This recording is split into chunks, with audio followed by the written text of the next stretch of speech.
네, 오늘 방향 재설정이라는 제목으로 함께 말씀을 나누겠습니다. 오늘 말씀에 보면 가나안 땅을 향하던 이스라엘 사람들이 길에서 누군가를 만나죠. 바로 바산의 왕과 그의 군대를 만나게 됩니다. 1절 말씀인데요. 제가 한 번 더 읽어드리겠습니다. 우리가 돌이켜 바산으로 올라가매 바산 왕 옥이 그의 모든 백성을 거느리고 나와서 우리를 대적하여 에드레이에서 싸우고자 하는지라. 자세히 보시면 우리가 돌이켜 바산으로 올라갔다고 말을 합니다. 여기에서 돌이켰다는 것은 파나라고 하는 히브리 단어인데요. 방향을 돌렸다 그런 의미예요. 그러니까 이스라엘 사람들이 길을 가다가 방향을 돌렸다는 거예요. 그러니까 오늘 이게 굉장히 중요한 부분입니다. 이 파나, 돌이켜라는 이 단어가 신명기에서 처음 쓰인 것이 1장 7절입니다. 하나님께서 모세와 이스라엘 백성들에게 말씀을 하시는데 7절 말씀 제가 읽어드릴게요. 방향을 돌려 행진하여 아모리 족속의 산지로 가고. 이 방향을 돌려, 이 파나라는 단어가 다시 한번 나오고 있는데 지금 어떤 상황이냐면 하나님께서 애굽에서 이스라엘 백성들을 구원해내시고 이 시내산에서 하나님의 백성으로서 언약을 맺으셨습니다. 그리고 그 백성들에게 파나, 방향을 돌려서 행진하라고 명령을 하신 거예요. 이 시내산에서 이제 가나안으로 얼굴을 돌려서 방향을 돌려서 하나님께서 보여주신 비전을 향하여서 전진하라고 말씀을 하신 겁니다. 그런데 이제 앞으로 어떤 일이 벌어지나요?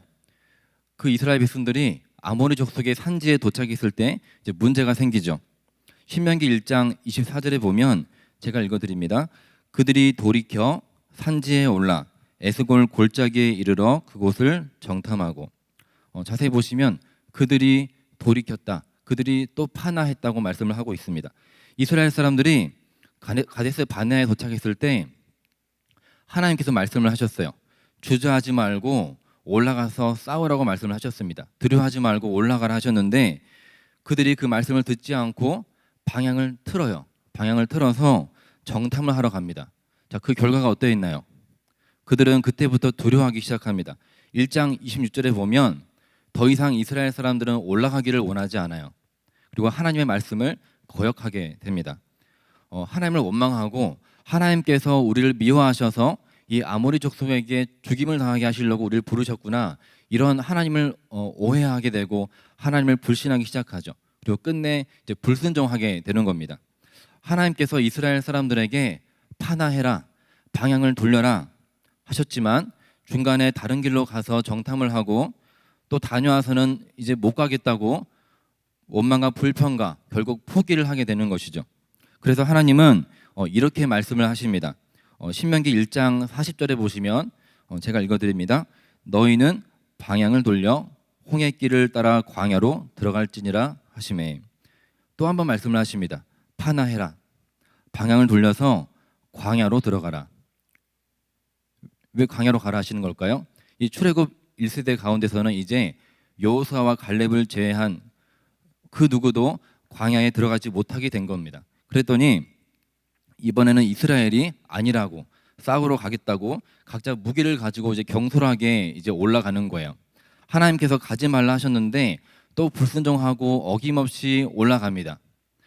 결국 아모리 족속에게 실컷 두드려 맞고요, 패배하고 쫓겨나게 되는 거죠. 그렇게 출애굽 1세대가 광야에서 40년간 방황을 하게 되고 그 뒤를 이어서 출애굽 2세대가 등장을 하게 됩니다. 그리고 이제 신명기 2장 3절에 보시면 하나님께서 그 오랜 시간이 지난 이후에 출애굽 2세대에게 이렇게 말씀을 하세요. 너희가 이 산에 두루다닌 지 오래니 돌이켜 북으로 나아가라. 돌이켜 북으로 나아가라.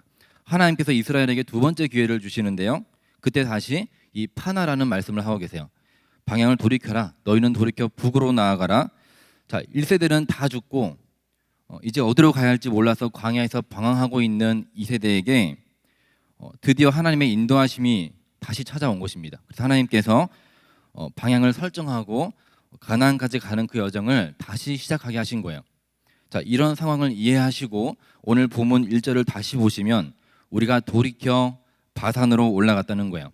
자, 그렇다면 여기에서 방향을 돌려서 바산에 올라갔다는 것은 하나님 말씀에 순종해서 간 걸까요? 아니면 불순종해서 간 걸까요? 이제 그걸 알려면 앞에 말씀을 보면 되는데요. 오늘 본문 말씀 바로 앞에 2장 끝절에 보시면 2장 37절에 보시면 이렇게 말씀을 합니다.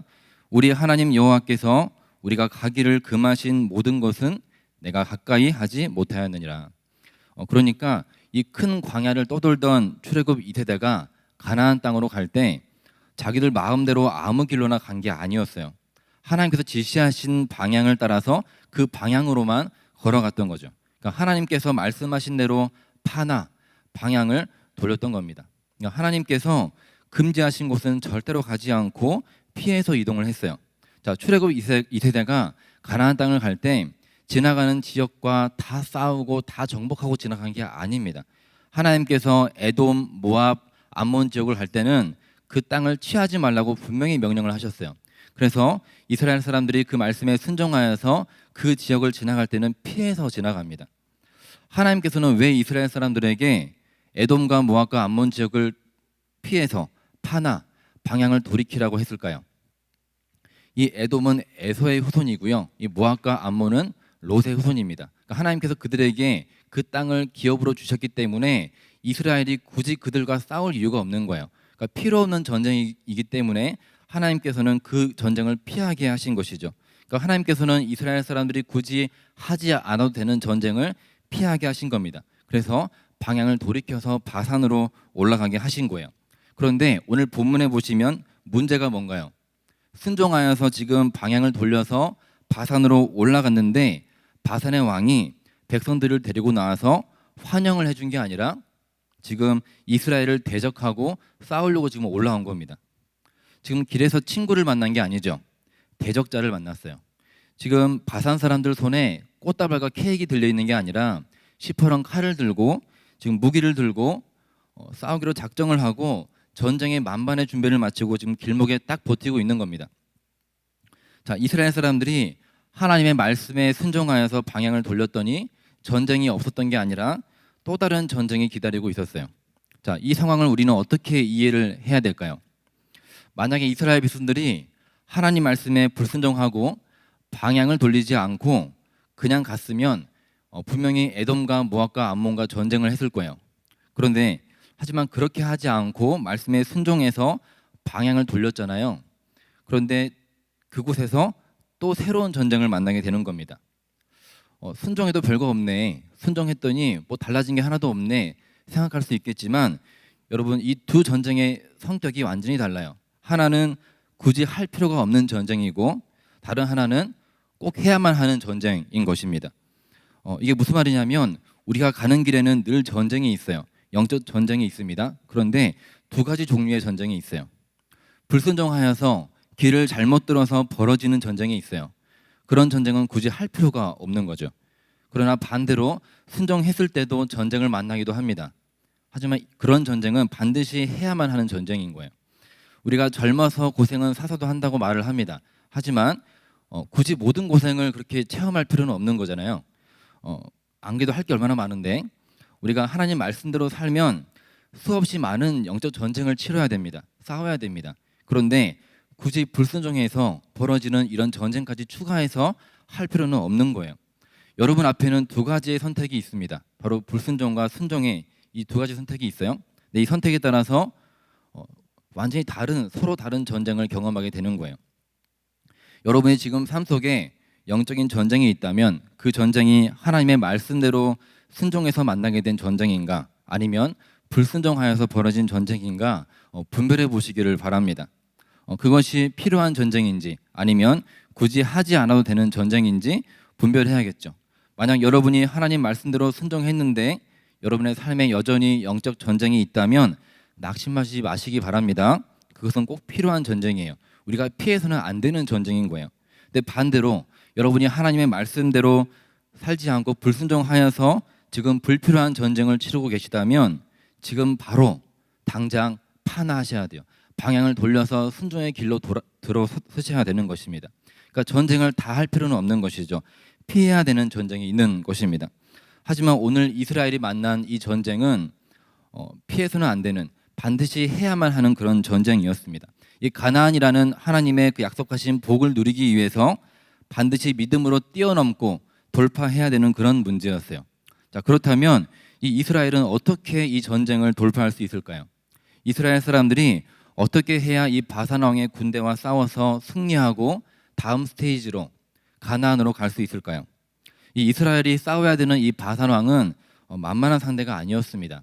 이 바산은 비옥한 땅에 있었고 많은 도시들이 자리 잡은 그런 곳이었어요. 오늘 본문 말씀 4절부터 5절을 보시면 60개의 성읍이 있었다고 기록을 하고 있습니다. 모든 성읍이 그 60개의 모든 성읍이 견고하고 높은 성벽으로 둘러싸여 있다고 기록을 하고 있어요. 그리고 각각의 그 문이 견고했던 도시였습니다.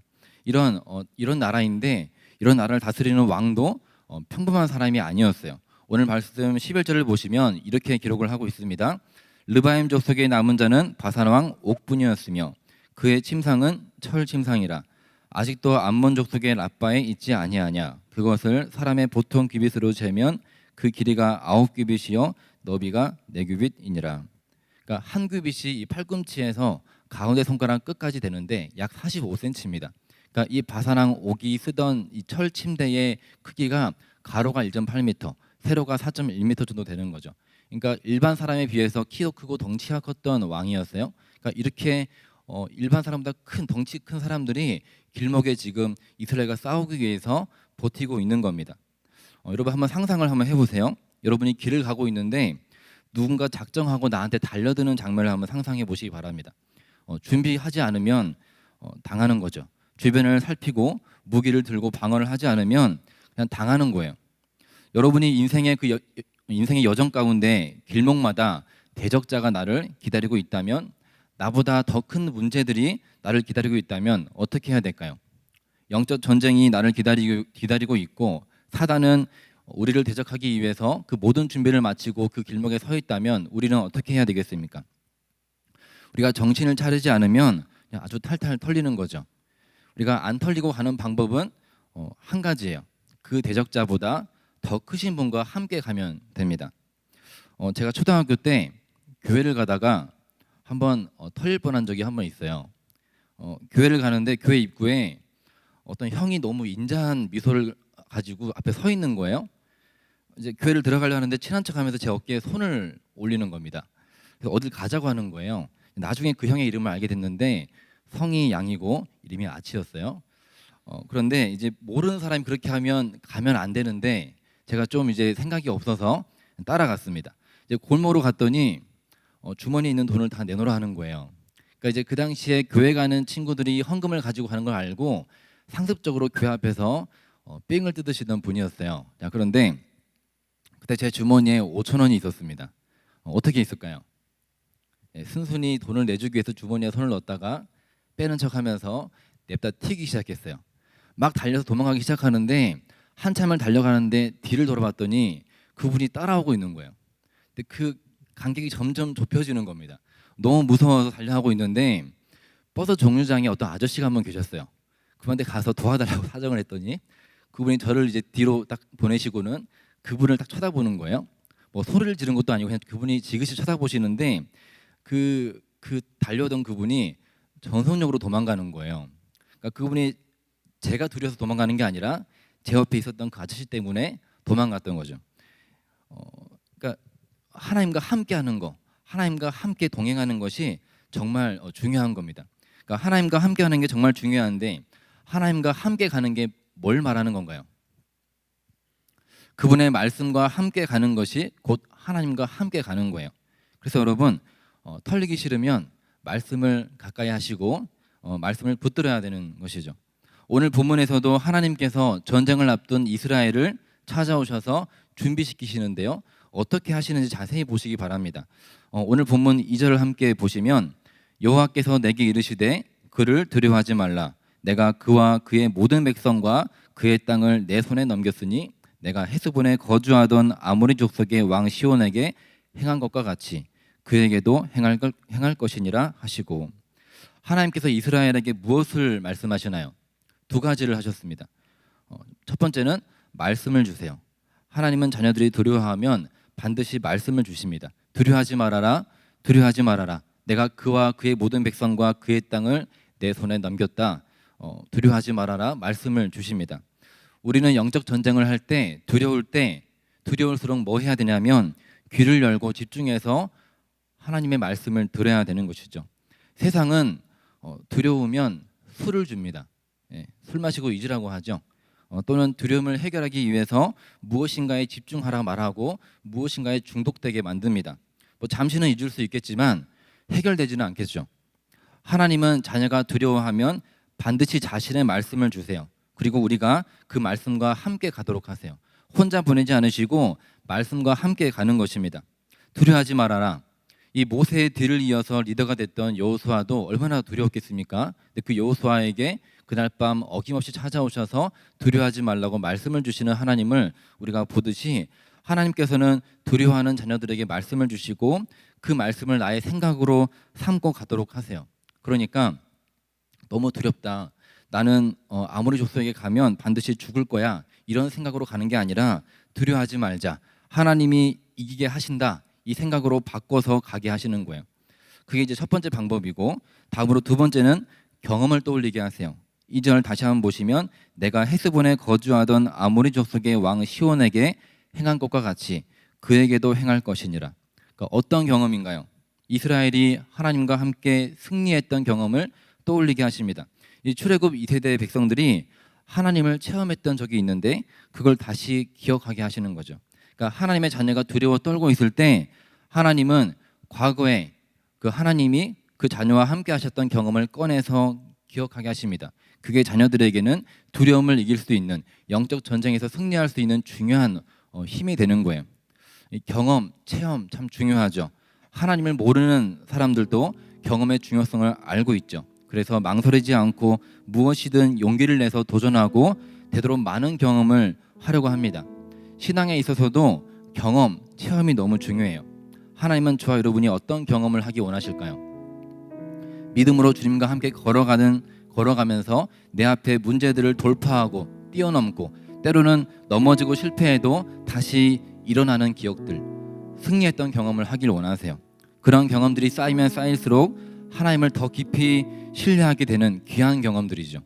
이런 경험이 쌓일수록 우리의 믿음은 강해지고 주님을 향한 신뢰는 두터워질 겁니다. 반대로 우리의 원수 사단은 저와 여러분에게 자꾸 실패하는 기억을 심어주려 합니다. 하지만 하나님은 그러한 기억도 다시 일어서는 방법을 배우게 하시고 기억하게 하시고 결국 승리하는 경험으로 바꾸기를 원하세요. 그런데 우리가 주의할 것은 어떤 사람들은 과거의 기억만 가지고 사는 사람들이 있다는 거예요. 누구나 한 번쯤 과거에 나름대로 믿음 좋았던 시절이 있습니다.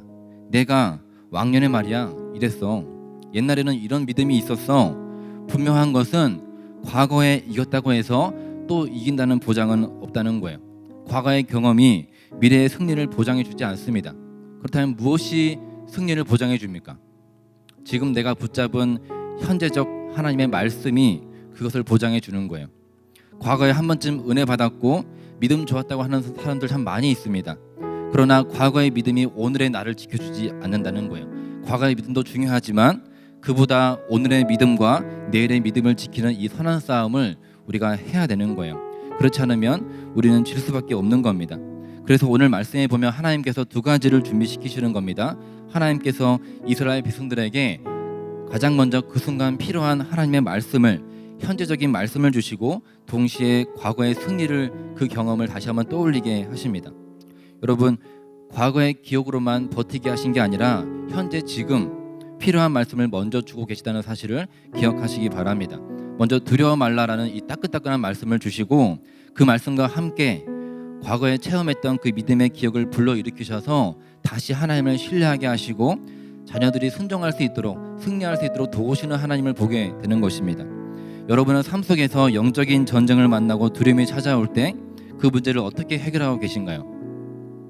여러분이 오늘 하나님께서 주시는 현재적인 말씀이 있으신가요? 과거에 하나님과 함께 걸었던 믿음의 경험이 있으십니까? 여러분은 오늘 특세의 믿음으로 순종으로 나오신 여러분의 이 시간, 이 순간도 이제 금방 과거가 되겠죠. 그래서 매일 하루하루 우리의 순종이 중요한 것이고 그 순종이 모여서 귀한 신앙의 경험이 되고 우리의 영적 전쟁에 승리할 수 있는 준비가 되는 것입니다. 이 현재적 말씀과 또 하나님과 함께했던 경험, 이 두 가지를 가지고 이스라엘은 또 순종하여서 밀고 나갑니다. 어떻게 됐을까요? 우리 마지막 3절인데요. 3절을 제가 읽어드립니다. 우리 하나님 여호와께서 바산왕 옥과 그의 모든 백성을 우리 손에 넘기심에 우리가 그들을 쳐서 한 사람도 남기지 아니하였느니라. 자, 이스라엘이 순종했더니 무엇을 경험했나요? 말씀대로 약속대로 이루시는 하나님을 경험했어요. 그러니까 순종이라는 이 선택을 내린 사람은 이렇게 또 한 번의 귀한 믿음의 경험을 갖게 되는 것이고 가나안으로 한 발자국 더 나아가게 되는 겁니다. 말씀을 정리하겠습니다. 이스라엘 사람들은 구원받은 백성이었고 하나님께서 방향을 설정해 주셨지만 그때마다 방향을 틀고 불순종했습니다. 그리고 40년 동안 방황을 해야만 했어요. 혹시 이 시간에 구원받은 백성임에도 여전히 파나 방향을 돌리지 않고 헤매는 분들이 계신가요? 이 시간 파나 방향을 돌려라 말씀하시는 하나님의 음성을 이 시간 듣기를 원합니다. 마치 구원받지 않은 사람처럼 방향 없이 살고 있다면 이 시간 하나님께서 가리키시는 방향대로 함께 걸어가기를 소망합니다. 그 방향이 무엇인가요? 우리가 걸어가야 되는 그 방향이 어디인가요?